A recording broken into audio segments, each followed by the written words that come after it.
good evening to all my dear students. So you all are waiting for the next topic of our solid state, and in the last period or topic our video we can see what is the unit cell. So it is the smallest part of the crystalline solid, and again we can see that is the, if we can see the definition of the unit cell, so it is the smallest repeating structure of the crystalline solid. In the last period we can discuss that is the unit cell is the smallest part of the crystalline solid and its property is like the crystalline solid. So in the unit cell last topic we can see, again I will revise this topic, that is the unit cell are divided into the two types, primitive, or that is also called as the simple unit cell. In new syllabus there are four types is given: simple unit cell, then next is the non-primitive, again it is divided into the 3 points, and in that in new syllabus four types are given, that is the simple unit cell, body center unit cell, face center unit cell, end center, or that is also called as the base center. In your new syllabus the name of this is the base center. So student, we can see that is the simple unit cell, body center unit cell, face center unit cell, and end center unit cell. So in our new syllabus there are the four types are given directly, not primitive and non-primitive. The four types are, one is the simple unit cell, second is the body center unit cell, face center unit cell, and our syllabus not end center, the name is given that is the base center unit cell. So there are the four type of unit cell. So again I will revise for your clear concept, that is what is the simple unit cell. So this is the diagram of the simple unit cell. So here we can see it is a cubic structure. If we can take here the cubic structure, so if I will show you one, this box is like a cube, and if we can see here, then last period I will give what is the edge, face, and the angle of this cube. Again I will give you the explanation, that is this flat surface is called as the face. This flat surface is called as the face. Where these faces are intersect, then this is called as the edges. हे जे तुम्हाला दिसून राहिले आहे हे flat surface, याला म्हटलेलं आहे, हे फ्लॅट सरफेसला फेस म्हटलेलं आहे. आणि जे फेसेस जिथं, हे फेसेस जिथं इंटरसेक्ट होतात म्हणजे एकमेकाला छेदतात त्याला म्हटलेलं आहे याला एजेस. दिसून राहिलं बघा, याला काय म्हटलेलं आहे, एजेस. याला म्हटलेलं आहे या फ्लॅट सरफेसला faces. So student, can you see properly this? So here this flat surface is called as the face, and where the faces are intersect that is called as the edge. So I will here show this is called as the edge, and here the angle between this is the angle of the this unit cell. So here this is the simple unit cell. So if you can see here there are the 8 corner, 1, 2, 3, 4, 5, 6, 7 and 8. Here I will show here in the body simple unit cell. At the 8 corner it occupy the 8 atoms. तुम्हाला दिसून राहिलं असेल की याला 8 corner मी दाखवले आहे, दाखवले म्हणजे आहेतच याच्यामध्ये, त्या क्यूब मध्ये तुम्हाला दिसून राहिले. मागच्या वेळेस आपण 14 ब्रेव्हिस्लॅटिक्स पाहिल्या होत्या, 7 ब्रेव्हिस्लॅटिकचे टाइप्स बघितले होते 14. तर इथे तुम्हाला दिसून राहिलं आहे की हे क्यूबिक स्ट्रक्चर, आणि त्या प्रत्येक क्यूब मध्ये हे जे आहे याचे कॉर्नर, त्या प्रत्येक कॉर्नरनी किती ॲटम ऑक्युपाय केलेले आहेत, प्रत्येकी एक. दिसून राहिले तुम्हाला, one atom is consist of each cubic cell. So here again I will explain what is a simple unit cell. So this is the simple unit cell in which it consists of the one cubic like structure and each corner consists of the particle, that is the one particle or atom. Second type is the body center unit cell. This is also called as in short BCC. मग आता BCC म्हणजे काय तर simple cubic sale जसा आहे तसंच याचं structure आहे. 8 कॉर्नरला 8 आणि 8 कॉर्नरला 8 झाल्यानंतर बघा मी अजून एकदा तुम्हाला शो करून दाखवते. 8 कॉर्नरला 8 आणि पुन्हा एक काय आहे त्याच्या मध्ये 8 कॉर्नरला 8 ऍटम आहे आणि एक कुठं झाला आतमध्ये बॉडीच्या. याच्यावर मी शो करते पुन्हा 8 कॉर्नरला 8 ऍटम आहेतच आणि याच्यामध्ये काय आहे एक पुन्हा एक ऍटम आहे किंवा त्याला पार्टिकल सुद्धा म्हटलेलं आहे. त्याला म्हटलेलं आहे क्यूबिक कोणतं body centre unit cell. Body centre unit cell म्हणजे 8 कॉर्नरला आणि एक बॉडीच्या आतमध्ये. त्याच्यानंतर नेक्स्ट टाइप आहे फेस सेंटर युनिट सेल. याला ही शॉर्ट मध्ये काय म्हटलेलं आहे FCC face centre unit cell. पुन्हा याच्याही मध्ये 8 कॉर्नरला 8 आहेतच आणि त्याच्या व्यतिरिक्त याच्या किती फेसेस आहेत बघा. क्यूब मी जर तुम्हाला दाखवला 1 2 3 4 मागच्या बाजूची एक 5 आणि एक बॉटमची खालची 6 अशा 6 फेसेस आहेत आणि प्रत्येक फेसला काय झालेला आहे एक ऍटम ऑक्युपाय झालेला आहे आणि याला म्हटलेलं आहे फेस सेंटर युनिट सेल. कोणतं फेस सेंटर युनिट सेल म्हणजे 8 कॉर्नरला 8 तर आहेच.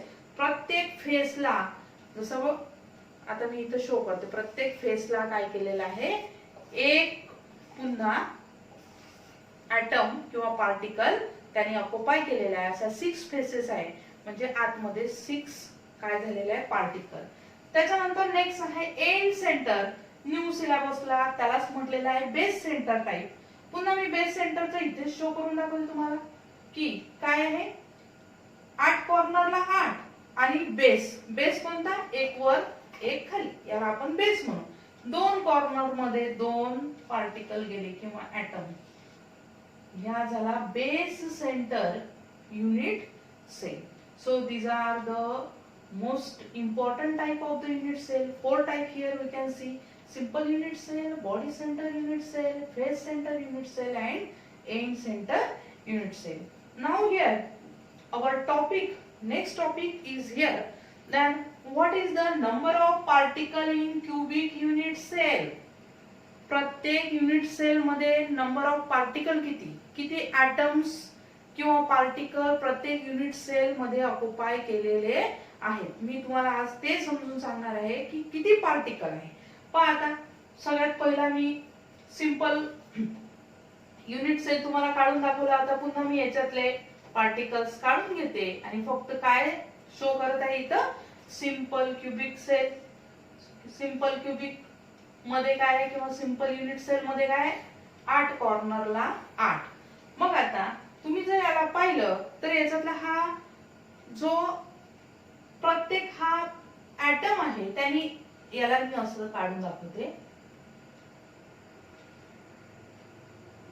प्रत्येकाने 1/8 पार्ट जो आहे तो ऑक्युपाय केलेला आहे. किती 1/8 म्हणत आहे मी. 1/8 पार्ट काय केलाय ऑक्युपाय. आणि असे किती कॉर्नर आहेत 8 कॉर्नर आहे. मग 8 काय होऊन जाईल कॅन्सल आणि किती पार्टिकल राहिले 1. कोणाचं काढलं आहे मी हे सिंपल युनिट सेल. इथे लिहित आहे simple unit cell. Simple unit सेलचे जर पार्टिकल किती ऑक्युपाय केले किंवा त्यांनी व्हॉल्यूम किती ऑक्युपाय केला ते मी इथे दाखवलं आहे. यालाच काय म्हणतात सिंपल युनिट सेललाच काय म्हणतात SCC. मी इथे शॉर्ट मध्ये पण लिहू शकते. पुन्हा इथे ह्या टाइप मध्ये मी 1 by 1 दाखवते. So student, here we can find what is the particle occupy or atom occupying the simple unit cell, that is in short called the SCC. So I will explain. That is the 8 corner जे आहेत त्या 8 कॉर्नरला काय आहेत 8 atoms आहे आणि प्रत्येक ॲटमनी 1/8 part काय केला ऑक्युपाय. असे किती कॉर्नर आहेत 8 आणि म्हणून याच्यामध्ये टोटल ॲटम्स किती राहील 1. कशामध्ये सिंपल क्युबिक सेल मध्ये, सिंपल युनिट सेल त्यालाच म्हटलंय. तो प्रिमिटिव्हचा टाइप आहे, त्यालाच प्रिमिटिव्ह असंही म्हणतात. ओके, नेक्स्ट टाइप आहे, याला मी बाजूला ठेवते आता. नेक्स्ट टाइप आहे बॉडी सेंटर युनिट सेल. आताच मी सांगितलं की 8 कॉर्नरला 8 आणि एक कुठे राहील बॉडीच्या आतमध्ये, एक कुठे राहील बॉडीच्या आतमध्ये. तर पहा 8 कॉर्नरला 8 आहेतच, याला ऍज इट इजच थ्रो देऊ आपण. म्हणजे 8 कॉर्नरला 8 असल्यामुळे एक पार्टिकल तर निघालाच किंवा त्यालाच ॲटम म्हटलाय आणि एक पुन्हा ऍडिशन आला आहे तिथे. म्हणून या BCC म्हणजे body centre cubic unit cell याचा किती ॲटम होतात 1 + 1. किती टोटल 2 ॲटम. नेहमी लक्षात ठेवायचं की BCC चे 2 ॲटम. पुन्हा मी एकदा रिवाइज करते की 2 ॲटम कसे 8 कॉर्नरला 8 म्हणजे प्रत्येकाने ऑक्युपाय केला 1/8 स्पेस. असे किती कॉर्नर आहे 8. किती पार्टिकल निघाले 1 आणि एक कुठं आहे बॉडी मध्ये, पूर्ण आतमध्ये आहे तो म्हणून पूर्ण पार्टिकल घेतला आणि त्याची टोटल होऊन राहिली आहे 2. नेक्स्ट टाइप आहे FCC face centre cubic cell किंवा फेस सेंटर युनिट सेल. मग फेसेस किती फेसेस सांगितले मी तुम्हाला 6 फेसेस. किती फेसेस आहेत 6 फेसेस आहेत आणि प्रत्येक 6 फेस ज्या आहेत त्या 6 फेसेसनी किती ऑक्युपाय केला आहे 6 फेसेसनी ॲटम जो आहे 1/2 केलेला आहे. जसं आता मी पुन्हा याला शो करते की ही फेस जे असेल यानी हाफ इकडच्या साइडनं आणि हाफ आतल्या साइडनं, ही पण हाफ वरच्या साइडनं हाफ आतल्या साइडनं, म्हणजे प्रत्येक फेसनी किती ऑक्युपाय केलेला आहे 1/2. अशा किती फेसेस आहे 6. म्हणून मी पुन्हा इथे स्पेशल इथे FCC चं स्ट्रक्चर काढून दाखवते तुम्हाला की FCC मध्ये पुन्हा 6 फेसेस असल्यामुळे FCC चं 1/2 मल्टिप्लाय बाय 6. 1/2 कुठं आले 1/2 त्यांनी ऑक्युपाय केला स्पेस आणि किती फेसेस आहे 6. 2 3 जा 6 आणि म्हणून याचे ॲटम्स किती निघाले 3. आणि तुम्हाला माहितीच आहे की 8 कॉर्नरला 8 आहेत. हेच पुन्हा हे तीनही साठी सेमच आहे. 8 कॉर्नरला 8 1/8 स्पेस. किती कॉर्नर 8 किती ॲटम निघेल 1. मग 3 + 1 असे किती ॲटम्स येतील याच्यामध्ये 4. त्याला पार्टिकल सुद्धा म्हटलं आहे. फेस सेंटर युनिट सेल मध्ये किती पार्टिकल ऑक्युपाय केलेले आहेत 4. आणि लास्ट मध्ये आहे एक एंड सेंटर किंवा त्याला बेस सेंटर म्हटलंय. तर बेस सेंटर मध्ये काय होईल मग 8 कॉर्नरचे पुन्हा मी इथे लिहिते की बेस सेंटर. बेस सेंटरचे किती 8 कॉर्नरला 8 हेच राहील त्याचं पण 8 कॉर्नरला 8 आल्यामुळे किती येईल ॲटम 1 आणि पुन्हा बेस सेंटर असल्यामुळे काय होईल मग हाफ ऑक्युपाय केले. किती बेस घेतले आपण 2 म्हणजे एक वरचा आणि एक खालचा. तर काय होईल 2 2 म्हणजे 1 आणि 2 2 कॅन्सल होऊन जाईल 1 आणि एक कोणता आला 8 कॉर्नरच्या 8चा एक ॲटम. असे याचे बेस सेंटरचे किती होतील 2. So here we can see what is the particle or the volume occupied by the unit cell in the or atom in the unit cell. Okay, thank you. So student, we can see the next topic, that is the packing of particle in crystal lattice. म्हणजेच ह्या crystal लॅटिक्स मध्ये, crystal लॅटिक्स सगळ्यांना माहिती आहे पुन्हा की definite arrangement of atom ion or molecules in the particular point that is called as the crystal lattice. आताच आपण प्रत्येक याचे पार्टिकल्स पाहिले युनिट सेल मध्ये की पार्टिकल बॉडी सेंटर मध्ये किती पार्टिकल्स राहतात, फेस सेंटर मध्ये किती राहतात. मग आता या पार्टिकलची पॅकिंग कशी आहे, अरेंजमेंट कशी आहे ते आपल्याला आता पाहायचं आहे. म्हणून आपल्या टॉपिकचं नाव आहे packing of particle in crystal lattice. So packing of particle in crystal lattice, that is here the important point is the coordination number. मग पॅकिंग करताना किंवा तो अरेंज होताना कितीच्या कॉन्टॅक्ट मध्ये तो येतो त्याला म्हटलेलं आहे coordination number. So the number of closest neighboring constituent particle like atom, ion or molecules is called as the coordination number. काय म्हटलं मी, number of closest neighboring particle की तो कितीच्या कॉन्टॅक्ट मध्ये आहे. जसं आता मी इथे उभे आहे, माझ्या बाजूला पुन्हा जर दोन जण उभे असतील तर माझा कोऑर्डिनेशन नंबर म्हणजे मी कितीच्या टच मध्ये आहे, किती पार्टिकलच्या टच मध्ये आहे किंवा आयन्सच्या टच मध्ये आहे, तो झाला माझा कोऑर्डिनेशन नंबर. मग आता कोऑर्डिनेशन नंबर जो आहे, मग ही पॅकिंग जी आहे तर क्लोज पॅक स्ट्रक्चर क्रिस्टल लॅटिक्स कोणत्या याच्यात पॅक आहे, क्लोजली पॅकिंग स्ट्रक्चर आहे. क्रिस्टल लॅटिक्स हा कसा अरेंज झालेला आहे, क्लोजली पॅक. मग हा closely pack constituent particle of crystal lattice generally we can see that is the hard sphere or equal size. Generally हा हार्ड स्पियर आपण इथं याला समजतो इक्वल साइज मधला. मग ह्या क्लोज पॅकिंग स्ट्रक्चरचे दोन टाइप मध्ये याला अरेंज केलेलं आहे. Close pack structure in one dimensional, close pack structure in two dimensional. हे क्लोज पॅकिंग चे पुन्हा दोन टाइप आहे. किती टाइप मध्ये अरेंज केलेलं आहे हे, वन डायमेन्शनल आणि टू डायमेन्शनल.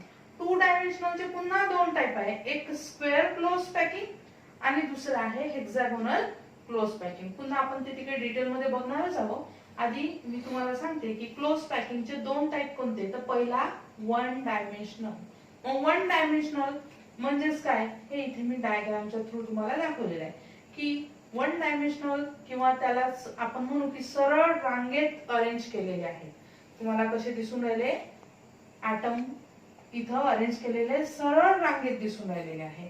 मग आता तुम्ही जर इथं ऑब्झर्व केलं तर प्रत्येक पार्टिकल याला जर पाहिलं, समजा मी याला घेतलं तर हा कितीच्या कॉन्टॅक्ट मध्ये आलेला आहे, त्याच्या बाजूच्या 1 आणि 2. म्हणजेच याचा कोऑर्डिनेशन नंबर किती झाला, 2. किती झाला याचा कोऑर्डिनेशन नंबर 2. मग हा पहिला टाइप झाला कोणता, close pack structure in one dimensional, ज्याच्यामध्ये त्याचा कोऑर्डिनेशन नंबर किती झालेला आहे 2. आणि नेबरिंग किती नेबरिंग ऍटमशी कनेक्ट झालेला आहे तो दुसऱ्या 2शी. कोणताही याच्यातला सरळ तुम्ही जर पाहिला, कोणताही ऍटम घेतला तर तो त्याच्या प्रत्येकाच्या 2च्या कॉन्टॅक्ट मध्ये आलेला आहे.